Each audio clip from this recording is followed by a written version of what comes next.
আল্লাযী খলাকাল মাউতা ওয়াল হায়া, যিনি মৃত্যু এবং জীবন সৃষ্টি করেছেন। আল্লাহ তাআলা এখানে আগে মৃত্যুর কথা বলেছেন, এরপরে হায়াতের কথা, জীবনের কথা বলেছেন। কিন্তু স্বাভাবিক দৃষ্টিকোণ থেকে আমরা দেখতে পাই এখন বেঁচে আছি, এরপরে মারা যাই। কিন্তু আল্লাহ তাআলা আগে মৃত্যুর কথা বলেছেন, পরে জীবনের কথা বলেছেন। তার মানে আমি আপনি মায়ের পেটে প্রথমে মৃত ছিলাম। 120 দিন পর্যন্ত যখন মায়ের পেটে আমি আপনি ছিলাম একটা মাংসের টুকরা, মরা, ওর মধ্যে কোনো প্রাণ ছিল না। 120 দিন পর আল্লাহ তাআলার নির্দেশে ফিরিস্তা মায়ের রেহেমের মধ্যে চলে আসে। আল্লাহ তাআলার নির্দেশে ওই মৃত মাংসের টুকরার মধ্যে রূহ ফুঁকে দেয়। সাথে সাথে মরা মাংসের ওই টুকরোটা প্রাণ ফিরে পায়, নড়াচড়া শুরু করে দেয়। একটা মানুষের সর্বপ্রথম তৈয়ার হয় হাড়, কল্ব। এই জন্য মানুষের হাড় যতক্ষণ সচল থাকে, হাড় যতক্ষণ নড়াচড়া করে, পাম্পিং করে, ততক্ষণ পর্যন্ত ওই লোকটাকে জীবিত বলে সাব্যস্ত করা হয়। লাইফ সাপোর্টের মধ্যে আছে, সব অবশ, সব কিছু অবশ, কিন্তু নার্ভ চেক করে, কানের মধ্যে ওই যে লাগায়া এইখানে দেখে হার্টবিট আছে কিনা। ওর কোনো খবর নাই, কিন্তু যতক্ষণ হার্টবিট চলে তাই বাইসা আছে রে, বাইসা আছে। মায়ের পেটের মধ্যে আল্লাহ তাআলা সর্বপ্রথম এই হার্ট সৃষ্টি করে। যখন ওই মাংসের টুকরার মধ্যে প্রাণ যায়, তখন ওইটা নড়াচড়া শুরু করে। মা অনুভব করতে পারে পেটের বাচ্চাটা প্রাণ পেয়ে গেছে। এরপরে আল্লাহ তাআলা আস্তে আস্তে শরীরের বাকি অঙ্গগুলোকে সৃষ্টি করে। কান হয়, মুখ হয়, হাত হয়, পা হয়, এগুলো পরে আস্তে আস্তে। চিকিৎসা বিজ্ঞান বলে যখন একটা বাচ্চার হার্ট তৈরি হয়ে যায়, ওই মা যা কিছু চিন্তা করে তার পরিপূর্ণ প্রভাব ওই বাচ্চা তখন অনুভব করতে পারে। কিছু হয় নাই, শুধু হার্ট হইছে, কিন্তু মা যদি কোনো কিছু চিন্তা করে সেটার প্রভাব ওই যে মায়ের পেটে খালি হৃদয় হইছে, প্রাণ পাইছে, ও অনুভব করে। সুবহানাল্লাহ। এরপরে যখন আস্তে আস্তে হাত, পা, চোখ, কান হয়ে যায়, মা কি বলে, মায়ের পেটের মধ্যেই বাচ্চা শ্রবণ শক্তি পায়, মানে শোনার ক্ষমতা পেয়ে যায়। ও তখন শুনে কান লাগায় মা কি বলে। এই বিষয়গুলো নিয়ে বিশদ গবেষণা করার পর আমেরিকার একজন চিকিৎসক তিনি বলতেছেন, মহিলাদের উদ্দেশ্য করে বড় সেমিনার করে উনি বলতেছেন, যদি কোনো মহিলা চায় যে তার ছেলে বা বাচ্চা ভালো গায়ক হবে, সে যেন যার কণ্ঠ ভালো তার গান শুনে। যদি চায় যে বাচ্চাটা অভিনেতা হবে, তাহলে সে যেন যার অভিনয় ভালো লাগে তার অভিনয় দেখে। এখন বলেন তো, যদি মা গান শুনলে পেটের বাচ্চা ভালো গায়ক হয়, যদি মা অভিনয় দেখলে পেটের বাচ্চা ভালো অভিনেতা হয়, তাহলে ওই মা যদি কোরআন পড়ে, ওই মা যদি কোরআন শুনে, ওই মা যদি দুরূদ পড়ে, ওই মা যদি ইস্তেগফার পড়ে সময়গুলো অতিবাহিত করে, তাহলে তার ছেলে তো কোরআন প্রেমিক হবে। ঠিক কিনা বলেন? কিন্তু কি অবস্থা, যখন বাচ্চা পেটে আসে, এখন তো আর নড়াচড়া বেশি করতে মানা করছে ডাক্তার। এবার স্বামীকে বলে, এই যে বাকি 8-9 মাস সময় কেমনে কাটাবো, আমার একটা মোবাইল কিনে দেন। স্বামী চিন্তা করে, ঠিক আছে দেই কিনা। এই জায়গার লোকটা কই, মাইক অপারেটর ভাই কই। চিন্তা করে দেই তাহলে একটা মোবাইল কিনা। এইবার মোবাইল কিনে দেওয়ার পরে কি বলে, বলে একটা ইন্টারনেটের সিম কিনা দেন। এরপরে বলে আমার একটু এমবি কিনা দেন। এরপরে যখন এমবির লাইন মাঝে মধ্যে চইলা যায়, কয় ঝামেলা মাঝে মধ্যে থাকে না, আমার একটা ওয়াইফাই লাইন দিয়ে দেন যেন 24 ঘন্টা ইন্টারনেট পাওয়া যায়। এইবার সন্তান পেটে নিয়ে সিনেমা দেখে, গান শুনে, ফেসবুক চালায়, মোবাইল দেখে। এরপরে বাচ্চা দুনিয়ায় আসে, যেটা 3 দিন বয়স, কান্নাকাটি করে, মোবাইল সামনে নিলে আসতে চাইয়া থাকে, কান্না বন্ধ হয়ে যায়। ঠিক কিনা বলেন? কেন? বলে মা পেটে বাচ্চাকে নিয়া যা করে তার পূর্ণ প্রভাব ওই বাচ্চার উপরে পড়ে। এজন্য মায়েদের কি করণীয়? মায়েদের করণীয় হলো ওই সময় যদি দৈহিক ইবাদত বেশি নাও করতে পারে, কমপক্ষে মৌখিক ইবাদত গুলো করা, জিকির আজগার করা, তাসবিহ তাহলিল পাঠ করা, তাহলে এর দ্বারা তার সন্তানের প্রতি প্রভাব পড়বে ইনশাআল্লাহ। আপনারা কুতুবউদ্দিন বখতিয়ার কাকি রহমাতুল্লাহি আলাইহির কথা শুনছেন হয়তো। এই তুমি একটু এসে একটু আগায় দাও, অপারেটর এখানে বসে থাকবে, নড়ে একটু, তুমি পারবা এদিকে একটু আগায় দাও, এদিকে ধাক্কা দাও, নিচে দুইটা থাক। হ্যাঁ, ধন্যবাদ, জাযাকাল্লাহ। কুতুবউদ্দিন বখতিয়ার কাকি রহমাতুল্লাহি আলাইহির ব্যাপারে বলা হয়, ওনার যখন 6 বছর বয়স, ওনার মা ওনারে নিয়ে মক্তবে গেছে আলিফ বা শেখানোর জন্য। ওস্তাদের কাছে নিয়ে গেছে। ওস্তাদ আউযু বিল্লাহি মিনাশ শাইতানির রাজিম, বিসমিল্লাহির রহমানির রহিম এই বলে বাচ্চাকে বলে তুমি পড়ো। এইবার বাচ্চা আউযু বিল্লাহি মিনাশ শাইতানির রাজিম, বিসমিল্লাহির রহমানির রহিম পড়া শুরু করছে। ওস্তাদ মনে করছে এইটা শেষ হইলে বলবো আলিফ বা তা থা, কিন্তু ওই বাচ্চা বিসমিল্লাহির রহিম বলার পরে আর থামে নাই। এই বাচ্চা এবার বলা শুরু করেছে আলহামদুলিল্লাহি রাব্বিল আলামিন আর রহমানির রহিম মালিকি ইয়াউমিদ্দিন। এইভাবে সূরা ফাতিহা শেষ, সূরা বাকারা শেষ, সূরা আলে ইমরান শেষ, সূরা নিসা শেষ, মাইদা শেষ, একটানা পড়তে পড়তে 18 পারা যখন শেষ, তার পড়াও শেষ। সুবহানাল্লাহ। এইবার ওস্তাদ বলে আপনি কারে নিয়ে আসছেন? আপনার ছেলে 18 পারার হাফেজ, আর আপনি তাকে মক্তবে নিয়ে আসছেন আলিফ বা তা পড়ানোর জন্য। মাও অবাক, বলে কি আমার ছেলেকে তো আমি এইগুলা পড়াই নাই। এইবার ওস্তাদ জিজ্ঞাসা করে আপনি কি হাফেজা নাকি? বলে না, পরিপূর্ণ কোরআন হিফজ করতে পারি নাই, তবে 18 পারা হিফজ করেছি। এখন ওস্তাদ বলে তাহলে কি আপনি সন্তানরে পড়াইছেন? বলে না, পড়াই নাই। আপনি পড়েছেন, সন্তান শুনছে? বলে হ্যাঁ। আমার এই সন্তান যখন আমার গর্ভে, আমি কত শতবার এই 18 পারা তিলাওয়াত করেছি, তার কোনো হিসাব নাই। সন্তান দুনিয়া আসছে, আমি তাকে কোলে নিয়ে কত শতবার এই 18 পারা খতম দিয়েছি, এরও কোনো হিসাব নাই। এখন পর্যন্ত রাতে শোয়া শোয়া তারে তিলাওয়াত শুনাইছি। এই তিলাওয়াত শুনে শুনেই তার জীবনের 6 বছরের বেশিরভাগ সময় কাটছে। ওস্তাদ বলে তাহলে আপনার সন্তান হয়তো আপনার মুখে তিলাওয়াত শুনে শুনে 18 পারার হাফেজ হয়ে গেছে। এক সময় আমরা মনে করতাম এটা মনে হয় অসম্ভব, বাস্তবে অসম্ভব নয়। মোবাইলের ইন্টারনেটে সার্চ দিলে দেখা যাবে। কয়েকদিন আগেও দেখেছি একটা ছোট বাচ্চা আলজেরিয়ার, মায়ের কোলে হাফ প্যান্ট পরা, 3.5-4 বছর বয়স হবে হয়তোবা। এই বাচ্চা মা কোরআনুল কারীমের যেখান থেকেই তিলাওয়াত করে, এরপর থেকে ওই বাচ্চা পড়া শুরু করে। এটা এই সময়ের ঘটনা। এই জামানায় একজন মায়ের সন্তান যদি এই পরিমাণ জেহেনি হতে পারে, তাহলে কুতুবউদ্দিন বখতিয়ার কাকি মায়ের তিলাওয়াত শুনে শুনে 18 পারার হাফেজ হয়ে গেছে, এটা সাধারণ ব্যাপার। কিন্তু প্রভাবটা কোথার থেকে আসছে? বলে মায়ের থেকে। এই জন্য সন্তান গর্ভে আসলে মায়ের কাজ হলো সকল ধরনের গুনাহ থেকে বাঁচা, চোখের গুনাহ থেকে বাঁচা, জবানের গুনাহ থেকে বাঁচা, মোবাইলের গুনাহ থেকে বাঁচা। এই সময়টা জিকির আজগার করে, কোরআন তিলাওয়াত করে যদি সে কাটাতে পারে, তাহলে আশা করা যায় সন্তানের মধ্যেও এর প্রভাব পড়বে। চিকিৎসা বিজ্ঞান কি বলে? ঢাকা শহরে বিশেষ করে গ্রাম অঞ্চল, আপনাদের অঞ্চলের মা বোনেরা এখনো অনেক পর্দাশীল, তাদের মধ্যে এখনো লজ্জা আছে। কিন্তু শহরে এমনও মহিলা আছে, সাধারণ সময় যেমন তেমন পেটে যখন বাচ্চা আসে, পেটটাকে আরো উদলা করে চলে, তার পেটে সন্তান বোঝা যায়। চিকিৎসা বিজ্ঞান বলে ওই গর্ভবতী নারীর পেটের দিকে যদি কোনো কুকুরের বদনজর যায়, তাহলে কুকুরের স্বভাব ওই বাচ্চার মধ্যে চলে যেতে পারে।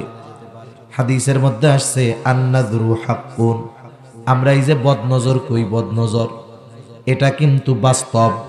এই জন্য মায়েদের উচিত গর্ভকালীন সময়ে শালীনতার সাথে ঘরের অভ্যন্তরে থাকা, কারণ আধুনিক চিকিৎসা বিজ্ঞান বলতেছে গর্ভবতী নারীর প্রতি যদি কারো বদনজর পড়ে, পেটের বাচ্চা ক্ষতিগ্রস্ত হওয়ার সম্ভাবনা আছে। কোরআন হাদিসের যত কথা নবীজি বলে গেছেন সব সত্য, কোনো সন্দেহ নাই।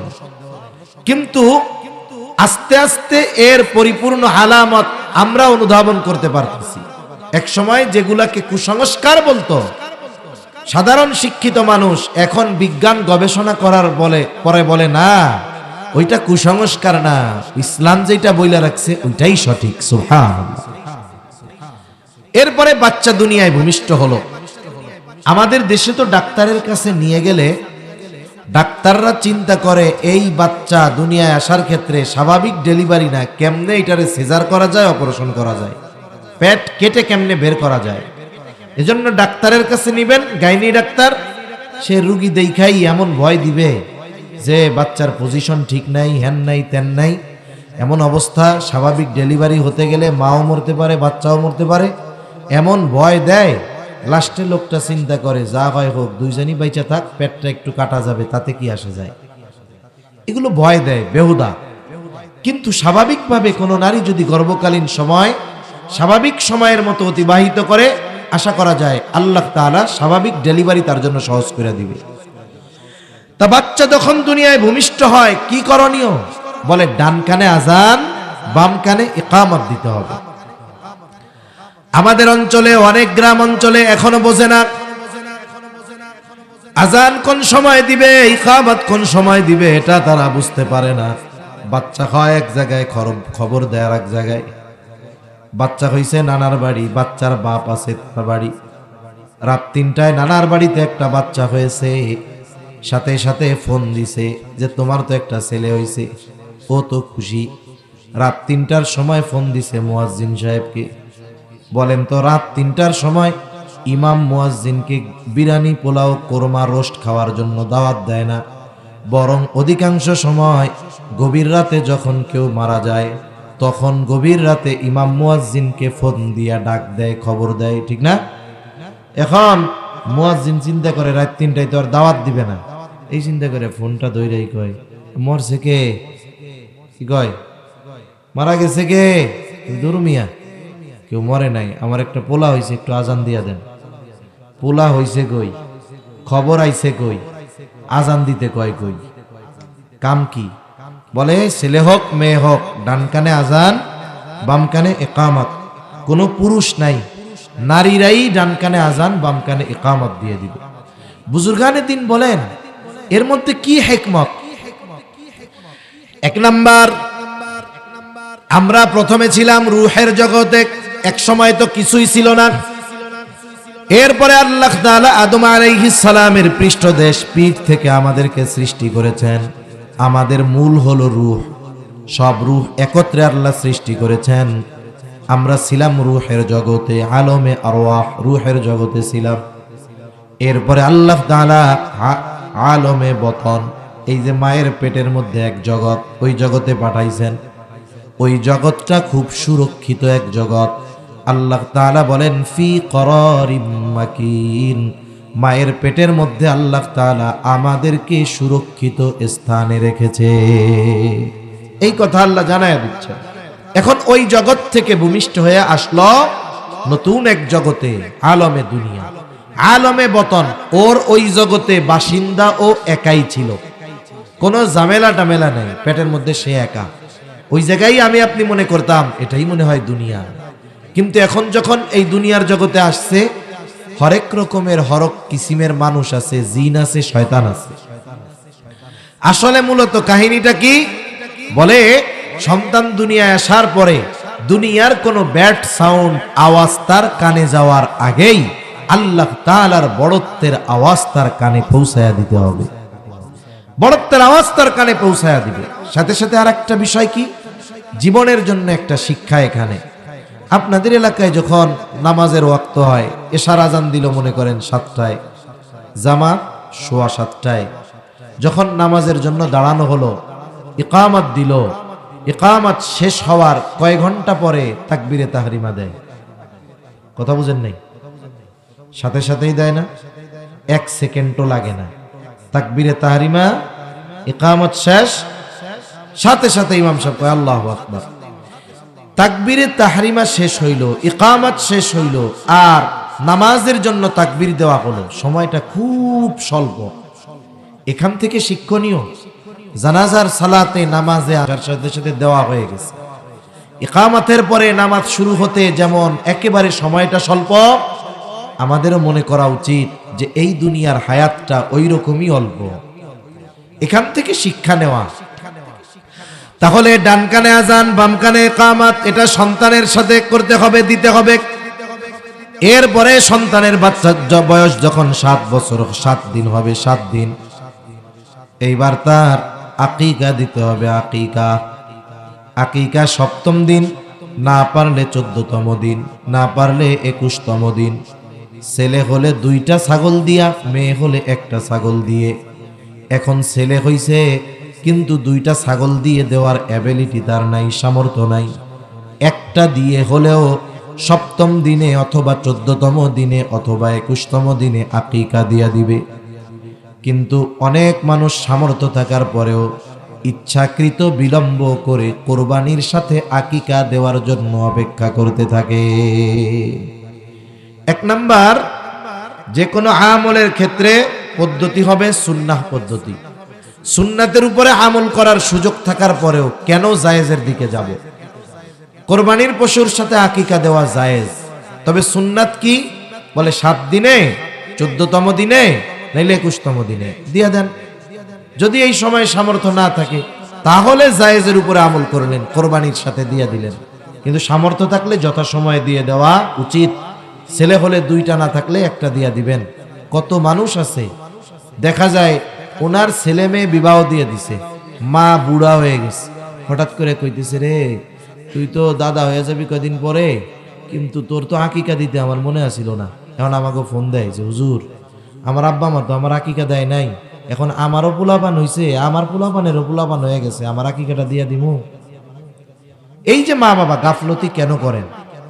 এজন্য সামর্থ্য থাকলে যথাসময়ে বাচ্চার আকিকা দিয়ে দিতে হবে। এরপরে 7ম দিন আর এক কাজ, বলে মাথার চুলগুলো মুন্ডিয়ে ফেলতে হবে, চেঁচে ফেলতে হবে। মাথার চুল চেঁচে ওই চুলের পরিমাণ, ওজন পরিমাণ স্বর্ণ রূপা অথবা উভয়ের যে কোনো একটার সমপরিমাণ মূল্য সদকা করে দিতে হবে। অনেক সময় বাচ্চার মাথার হাড় অতিরিক্ত নরম থাকে, ডাক্তার বলে চুল চাইছেন না, পরে চাচ্ছেন, এটা তো ওজোর। এরপরেও যখনই চাষা হবে, নেড়া করা হবে, এই চুলের ওজন পরিমাণ স্বর্ণরূপ্য অথবা উভয়ের যে কোনো একটার সমপরিমাণ মূল্য আমরা সদকা করে দিব। 7ম দিন আর একটা কাজ কি? এই 2টা কাজের সাথে আর একটা কাজ হইল তার সুন্দর একটা নাম রাখা। সুন্দর একটা কি রাখা? এই নাম, এটাও সন্তানের অন্যতম হক। সুন্দর একটা নাম রাখবে তার, যেই নামটা তার ধর্মীয় পরিচয় বহন করবে। ডাক নামটা সুন্দর হওয়া দরকার, যেই নামে তাকে মানুষেরা ডাকবে এই নামটা সুন্দর হওয়া দরকার। কিন্তু দেখা যায় ভালো নামটাকে লুকায় রাখে, আর একটা নাম ছোটখাটো ওইটারে বানাইছে ডাক নাম। যেমন শফিকুর রহমান টনি, সাইফুর রহমান জনি, আছে না এরকম নাম? রনি, জনি, টনি, সুমন, কত ধরনের নাম আছে। এই যে নামগুলা রাখছে ডাক নাম, হিন্দুরও আছে, বৌদ্ধরও আছে, খ্রিস্টানেরও আছে, মুসলমানেরও আছে, অন্যান্য সব ধর্মের মধ্যে এই ধরনের নাম পাওয়া যায়। এজন্য নাম রাখতে হবে এমন নাম, নাম বলার সাথে সাথে তার ধর্মীয় পরিচয়টা ওখানে বোঝা যাবে। বুজুর্গানে দিন বলেন, ভালো নাম রাখার প্রভাব তো অবশ্যই আছে। হতে পারে কিয়ামতের দিন আল্লাহ তাআলা ইব্রাহিম আলাইহিস সালামকে ডাকবে, ডাক দিল ইয়া ইব্রাহিম। এই দুনিয়ায় যত ইমানদার ইব্রাহিম আছে ওই ডাক শুনে সবাই চলে যাবে হয়তো আল্লাহর কাছে।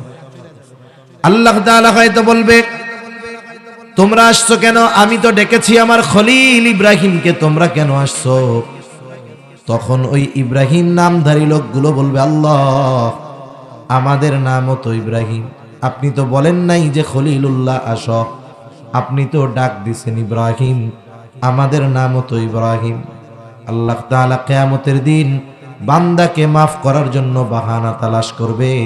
হতে পারে এই ভালো নামটা তার নাজাতের কারণ হতে পারে। হয়তো আল্লাহ তাআলা বলতে পারে, যাও, আমার খলিলের নামের সাথে নাম মিল থাকার কারণে আমি আজকে তোমাদেরকে মাফ করে দিলাম। সেই জন্য ভালো একটা নাম রাখবো। হাদিসের মধ্যে আসছে আল্লাহ তাআলার কাছে সবচাইতে প্রিয় নাম আবদুল্লাহ আর আবদুর রহমান।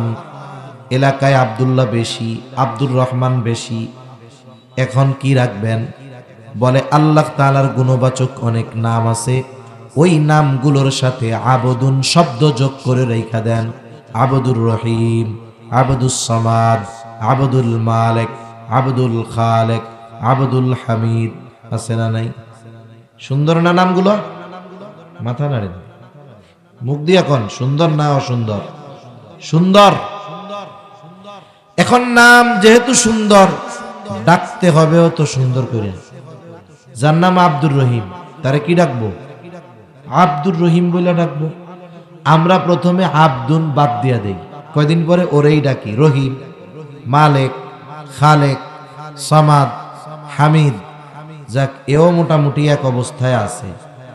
আবার তো কিছু মানুষ এই নাম কেউ ব্যঙ্গ করে ডাকে, ও খালেক কে কে, ও মালিক কে, গমাসস না, ডাকে কি ডাকে না? এরকম তো আপনাদের অঞ্চলেই বলে। কেন আপনি মালিককে করে ডাকলেন? জাহেলিয়াতের সময় মানুষ মানুষের নামকে এরকম ব্যঙ্গ করে ডাকত। এটা ওই জাহেলিয়াতের সময়ের কাজ। এজন্য মানুষের নাম সুন্দর রাখতে হবে এবং নামগুলোকে সুন্দরভাবে ডাকতে হবে। ঠিক আছে তো ইনশাআল্লাহ? এরপরে সন্তান যখন আস্তে আস্তে বড় হবে, বুজুর্গানে দিন বলেন কিছু আলাদা কাজ আমাদের করতে হবে। কি কাজ? বলে জবান ফুটছে বাচ্চার, 9-10 মাস বয়স, এইবার বাচ্চার মুখ দিয়ে আস্তে আস্তে বুলি ফোটা শুরু হয়ে গেছে।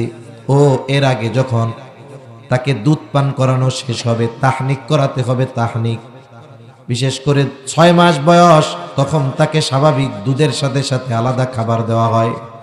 তখন একজন হক্কানি বুজুর্গ রব্বানি আল্লাহ ওয়ালার কাছে নিয়ে যাবেন। ওনার জবান দিয়া, ওনার মুখ দিয়া মিষ্টান্ন কিছু চিবিয়ে দিবে। সেটা হতে পারে খেজুর। ওই চিবানো খাবারটা বাচ্চার মুখে দিয়ে দিবেন। রাসূল সাল্লাল্লাহু আলাইহি ওয়াসাল্লাম বাচ্চাদের তাহনিক করায়া দিতেন। সাহাবায়ে কেরামের কাছ থেকে করাইতো, খলিফাতুল মুসলিমিনরাও করাইতেন। এই যে হাসান বসরি রহমাতুল্লাহি আলাইহির কথা শুনি, হাসান বসরির তাহনিক করাইছে হযরত ওমর রাদিয়াল্লাহু তাআলা। চেহারাটা দেখতে সুন্দর ছিল। তাহনিক করানোর সাথে সাথে হযরত ওমর রাদিয়াল্লাহু তাআলা আনহু চেহারা সুন্দর হওয়ার কারণে নামটাও দিয়ে দিয়েছে হাসান। এজন্য বুজুর্গদের কাছ থেকে তাহনিক করায় আনবে। এরপরে যখন তার জবান ফুটবে, এইবার যখন 9-10 মাস বয়স, মাঝে মধ্যে মা মা কয় না এরকম বাচ্চারা, আব্বা আব্বা কয়। এই যে যখন এই কথাগুলো বলে, আব্বা আম্মাও শিখায়, বলো আব্বু আব্বু, মা কয় বলো আম্মু আম্মু, মা মা। এইবার বাচ্চা তো বুঝে না, না বুঝেই যদি কখনো মা কয়া বসে, আব্বু বইলা বসে, এই আওয়াজ যদি আব্বু আম্মুর কানে যায়, বলেন তো আব্বু আম্মু খুশি হয় না বেজার হয়? মা বলে মাথায় বাড়ি মাথায় উঠায় নেয় আনন্দের চোটে। সবাই রে বলে আমার এই বাচ্চা আমাকে আজকে মা বলে ডাকছে, আমাকে আজকে আব্বু বইলা ডাকছে, কত খুশি। বুজুর্গানে দিন বলেন, আমি আপনি যদি তাকে আব্বু আম্মু না বইলা তারে যদি আল্লাহ আল্লাহ শুনাইতাম, তারে যদি তার সামনে যদি বারবার আল্লাহ আল্লাহ কইতাম, বাচ্চাটা শুইনা শুইনা হয়তো আল্লাহ আল্লাহ কইতো। বাচ্চার মুখে আব্বু আম্মু ডাক শুনে যদি আমরা খুশি হই, ওই বাচ্চাকে যদি আল্লাহ আল্লাহ শুনাইতাম, শিখাইতাম, বাচ্চা যদি আল্লাহ জবান দিয়ে উচ্চারণ করত, অবশ্যই আরশে আজিমের মালিক খুশি হয়ে যাইত। এজন্য মূলত চেষ্টা করব যে তার জবান দিয়ে প্রথম শব্দটা যেন আল্লাহ বের হয়। আবার যখন বাচ্চাকে মা দুধ পান করায়, এই সময়ে কিছু বিষয় খেয়াল রাখতে হবে। আধুনিক বিজ্ঞান বলে যে বাচ্চাকে যখন মা দুধ পান করাবে, ওই সময় বাচ্চা যখন দুধ পান করে তখন বাচ্চা 100% মায়ের দিকে তার খেয়াল থাকে। কার দিকে? ওই টাইমে মা যা বলে বাচ্চা একাগ্রতার সাথে সব শুনে। কুতুবউদ্দিন বখতিয়ার কাকির মা দুধ পান করাইতেন আর কোরআন তিলাওয়াত করতেন। আর আমাদের স্মার্ট মা, ডিজিটাল জামানা তো আমরা পার হয়ে আইছি, কিন্তু ডিজিটাল তো অতীত। কোন জামানায় ছিলাম? স্মার্ট মা, স্মার্টফোন হাতে নিয়ে উনি ফেসবুক দেখে আর পোলা মেয়েকে দুধ পান করায়। দুধ যখন পান করানো হয় বাচ্চাকে, বাচ্চা শুধু মার চেহারার দিকে তাকায়। চিকিৎসা বিজ্ঞান বলতেছে ওই সময় মায়ের উচিত বাচ্চার দিক তাকায় থাকা। তাহলে কি হয়? বলে দুজনের আই কন্ট্যাক্ট হয়, চোখের ভাষায় কথা হয়, আর বাচ্চার সাথে মায়ের সাথে হৃদ্রতা, মোহাব্বত, ভালোবাসা গভীর হতে থাকে। সুবহানাল্লাহ। এজন্য বাড়ি গিয়া যাদের বাচ্চা কাচ্চা আছে দুধ পান করে, বইলা দিবেন যে দুধ পান করানোর সময় মোবাইল টোবাইল টিপবা না, অন্য কিছু করবা না, হাট্টিমা টিম কবিতা শোনাবা না, ওযু কইরা দুধ পান করানোর চেষ্টা করবা পবিত্র অবস্থায়। সাথে সাথে কোরআনের যতটুকু জানা আছে তিলাওয়াত করে শোনাবা, না পারলে দুরূদ শরীফ পড়ে শোনাবা। তাহলে কি হবে? বাচ্চার যেহেতু পরিপূর্ণ খেয়াল ওই সময় মায়ের দিকে থাকে, ওই সন্তান মায়ের কথা শুনে শুনে ওই কথাগুলোকে সে অন্তরস্থ করে নিতে পারবে। এরপরে সন্তান যখন একটু বড় হবে, এবার সন্তানকে সর্বপ্রথম দ্বীনি শিক্ষায় শিক্ষিত করবে, কোরআনের শিক্ষা দিবে। এটা সন্তানের অন্যতম গুরুত্বপূর্ণ হক। মনে রাখতে হবে, আমাদের শুধু দ্বীনি ইলম শিক্ষা করা ফরজ নয়, বরং আমার অধীনস্থ যারা আছে তাদেরকে দ্বীন শেখানোর ব্যবস্থা করাও আমাদের জন্য ফরজ। রাসূলুল্লাহ সাল্লাল্লাহু আলাইহি ওয়াসাল্লাম বলেন, তলাবুল ইলমি ফারিদাতুন আলা কুল্লি মুসলিম। দ্বীনি ইলম শিক্ষা করা প্রত্যেক মুসলমান নরনারীর উপরে ফরজ। দ্বীনি ইলম শিক্ষা ফরজ, তবে পরিমাণ কতটুকু? কেউ কেউ বলেন একটা মানুষ নিজে দ্বীনের উপরে চলতে যতটুকু ইলমে দ্বীন শেখা দরকার ততটুকু শেখা ফরজ। আবার কেউ কেউ বলেন না, কতটুকু শিখতে হবে? বলে আল্লাহ তাআলা কোরআনুল কারীমের মধ্যে বলেন, ইয়া আইয়ুহাল্লাযীনা আমানু কু আনফুসাকুম ওয়া আহলিকুম নারা। আল্লাহ তাআলা বলেন, হে ঈমানদারেরা, তুমি নিজে জাহান্নামের আগুন থেকে বাঁচো, অধীনস্থদেরকে জাহান্নামের আগুন থেকে বাঁচাও। এখন বলেন তো, নিজে জাহান্নাম থেকে যদি বাঁচতে হয় কি করতে হবে? বলে আল্লাহ তাআলার হুকুম আহকাম মানতে হবে। কোনটা আল্লাহর আদেশ, কোনটা আল্লাহর নিষেধ, এগুলো যদি জানতে হয় অবশ্যই ইলম অর্জন করতে হবে। তার মানে একজন মানুষ নিজে জাহান্নাম থেকে বাঁচার জন্য যতটুকু ইলমে দ্বীন দরকার, সাথে সাথে আল্লাহর আদেশ অধীনস্থদেরকে জাহান্নামের আগুন থেকে বাঁচাও। কেমনে বাঁচাবো? বলে ওদেরকে দ্বীনের উপরে পরিচালিত করার মাধ্যমে জাহান্নাম থেকে বাঁচাও। তাহলে নিজে জাহান্নাম থেকে বাঁচতে, দ্বীনের উপরে চলতে যতটুকু ইলম অর্জন দরকার শেখা ফরজ, সাথে সাথে অধীনস্থদেরকে দ্বীনের উপরে চালাতে যতটুকু জ্ঞান দরকার ততটুকু শেখাও ফরজ। তার মানে একটা মানুষ নিজে দ্বীনের উপরে চলার জন্য অধীনস্থদেরকে দ্বীনের উপরে চালানোর জন্য যতটুকু ইলম শেখা দরকার ততটুকু ইলম শেখা প্রত্যেক মুসলমান নরনারীর উপরে ফরজ।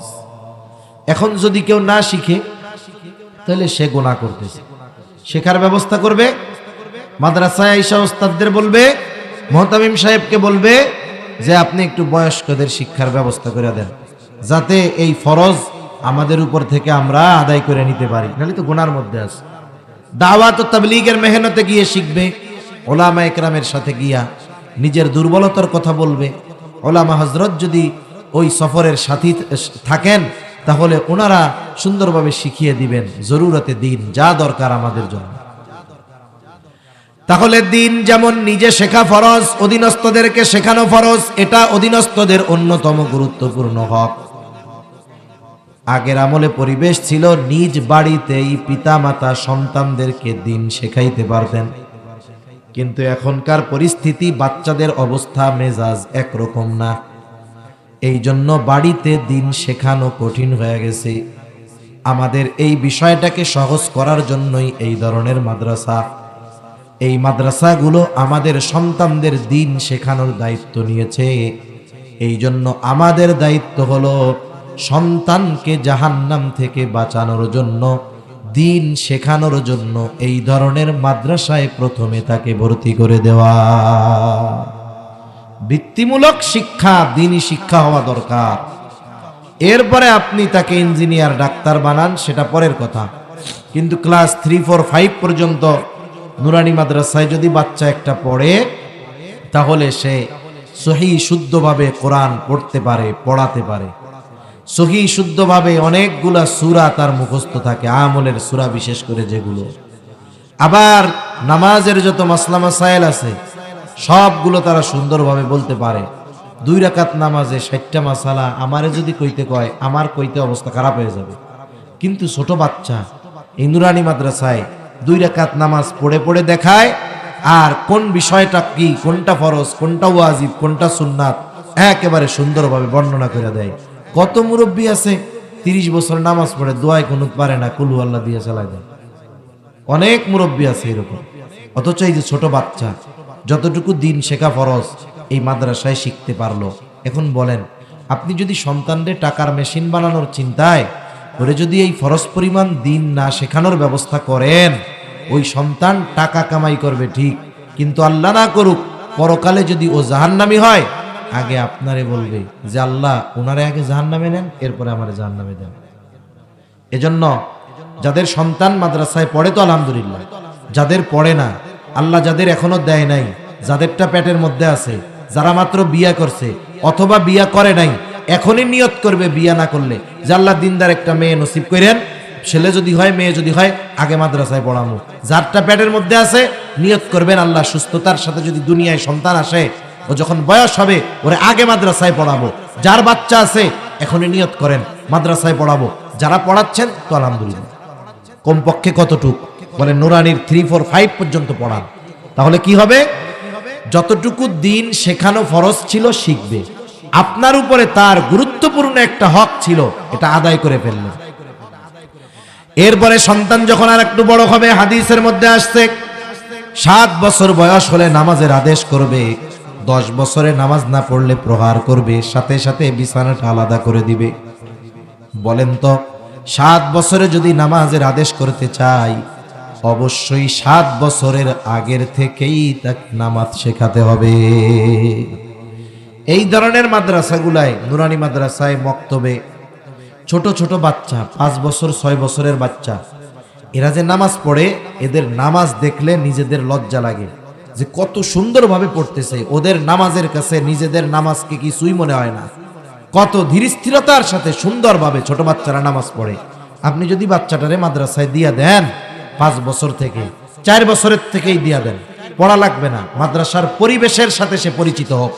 কিন্ডার গার্ডেনে তো 4 বছরে দিয়া দেয়, মাদ্রাসায় পাঠাই দেন 4 বছর বয়সে, ও যখন মন চায় আসবে, যখন মন চায় চলে যাবে।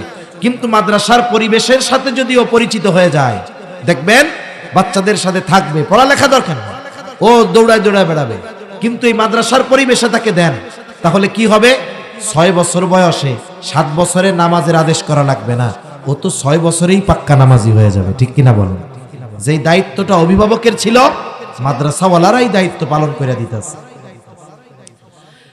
এরপরে যখন সন্তান প্রাপ্তবয়স্ক হবে, ছেলে হোক আর মেয়ে হোক, উভয়ের বিবাহের ব্যবস্থা করতে হবে। আসলে আমাদের দুনিয়ার নিজামটা ভিন্ন, অথচ আল্লাহ তাআলার আদেশ ছিল আর এক রকম।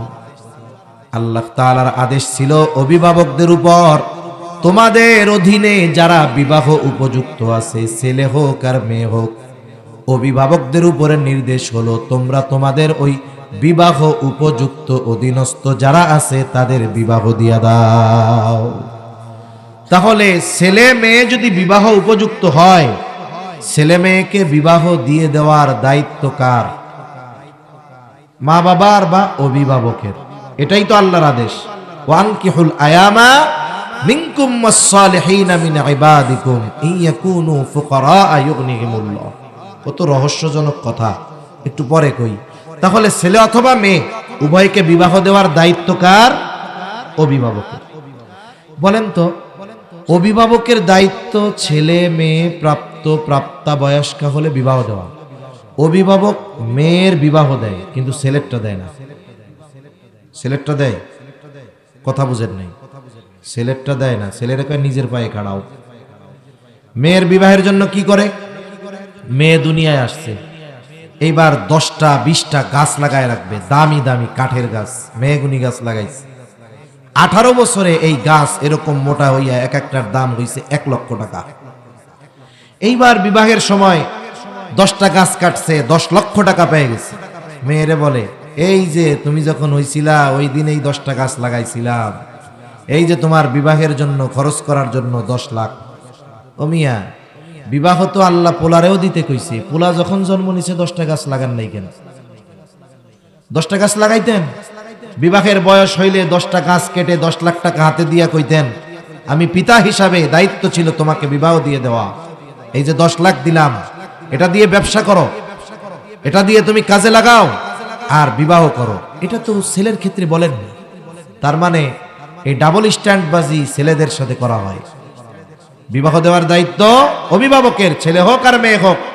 এজন্য ছেলে হইলে এখন থেকে প্রস্তুতি নিয়ে রাখবেন যে সে প্রাপ্তবয়স্ক হলে বিবাহ দিতে হবে। কিন্তু প্রাপ্তবয়স্ক ছেলে বিয়া করতে চাইলে বলে আগে নিজের পায়ে খাড়াও। প্রেম করলে কিছু বলবে না, কিন্তু বিবাহ করতে গেলে একেবারে সীসা ঢালা প্রাচীরের মতো হয়ে দাঁড়াবে, সম্ভব না। আগে আমার মাইয়া 2টা আছে, এই 2টার বিয়া দিয়া লও, এরপরে তুই বিয়া করবি। এখন বলেন, এই সন্তান যদি যৌবনের তাড়নায় বিবাহ না দেওয়ার কারণে কোনো পাপে লিপ্ত হয়, আপনি তো 3 চিল্লার সাথী, হজ করে আসছেন, মসজিদের সভাপতি, মাদ্রাসার সেক্রেটারি, অনেক বড় দানবীর, তাহাজ্জুদ একদিনও কামাই যায় না, দৈনিক 6 তসবির জিকিরও বাদ যায় না, আপনি কিছুই জানেন না, চোখের গোনাও করেন না, কিন্তু আপনার ছেলেটারে বিয়া দেন নাই, সে কক্সবাজার সি বিচে গিয়ে অপরাধ করতেছে। আপনি নেকের কাজ যতই করেন, ওই সন্তানের অপরাধের সমপরিমাণ পাপ অটোমেটিক আপনার অ্যাকাউন্টে জমা হয়ে যাবে। এজন্য সন্তানের প্রতি পিতামাতার অন্যতম হক যে সন্তান যখন প্রাপ্তবয়স্ক হবে তাদের বিবাহের ব্যবস্থা করা। ছেলের জন্য দিনদার একটা মেয়ে দেখে নিয়ে আসবেন, আর মেয়েটাকে একটা দিনদার ছেলের হাতে তুলে দিতে হবে। কিন্তু যখন দেখে মেয়ে দিনদার, কিন্তু যেই ছেলে প্রস্তাব দিছে বড় টাকাওয়ালা যখন দেখে, তখন আর আল্লাহওয়ালার দিকে খোঁজ থাকে না। বুঝেন নাই? ছেলে যদি টাকাওয়ালা হয়, মেয়ে তখন দিয়া দেয়, তখন আর পোলা আল্লাহওয়ালা খুঁজে না, টাকাওয়ালা আছে। এখন ওই মেয়েটাকে আপনি যদি বদ্দিন একটা ছেলের সাথে বিবাহ দেন, সম্পদ দেখে চিন্তা করলেন যে মেয়েটা ওই ঘরে গেলে সুখে থাকবে, শান্তিতে থাকবে, কিন্তু মেয়ে দিনদার, তুলে দিলেন একজন বদ্দিন ছেলের হাতে। ওই ঘরে গিয়ে যদি মেয়েটা দেখে যে তার স্বামী পরনারীতে আসক্ত, জুয়ায় আসক্ত, নেশাগ্রস্ত, ইয়াবাখর, গাঁজাখর, বলেন তো ওই মেয়েটার জন্য ওই ঘরটা জাহান্নাম হয়ে যাবে, ঠিক কিনা বলেন?